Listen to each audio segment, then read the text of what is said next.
Betson generalinis Vilniaus Žalgirio rėmėjas.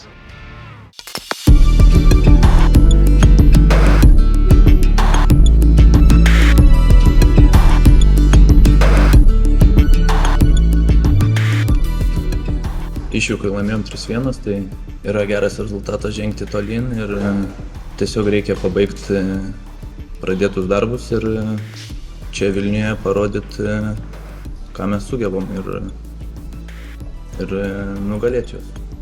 Išanalizavę varžovą, matėm, kad jie vis tiek Balkanai duoda tų gerų dvikovų, jie visada prisinguoja, neduoda lengvai žaisti. Bet tokio, kad kažkas aikštėje kitokio būtų, nesimatė. Ta prasme, viską gerai išanalizavom, žinojom stipriasias jų vietas ir pas juos labai komandai daug yra naujų žaidėjų, tai reikėjo adaptuotis, aišku, rungtynių eigoj, bet manau, viskas tai pavyko.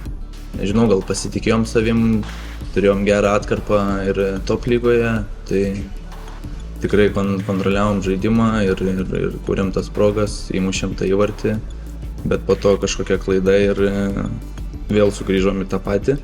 Po pirmo kėlinio aptarėm, ką reikia daryti geriau, kas yra blogai ir antram kėlinyje įrodėm savo pranašumą.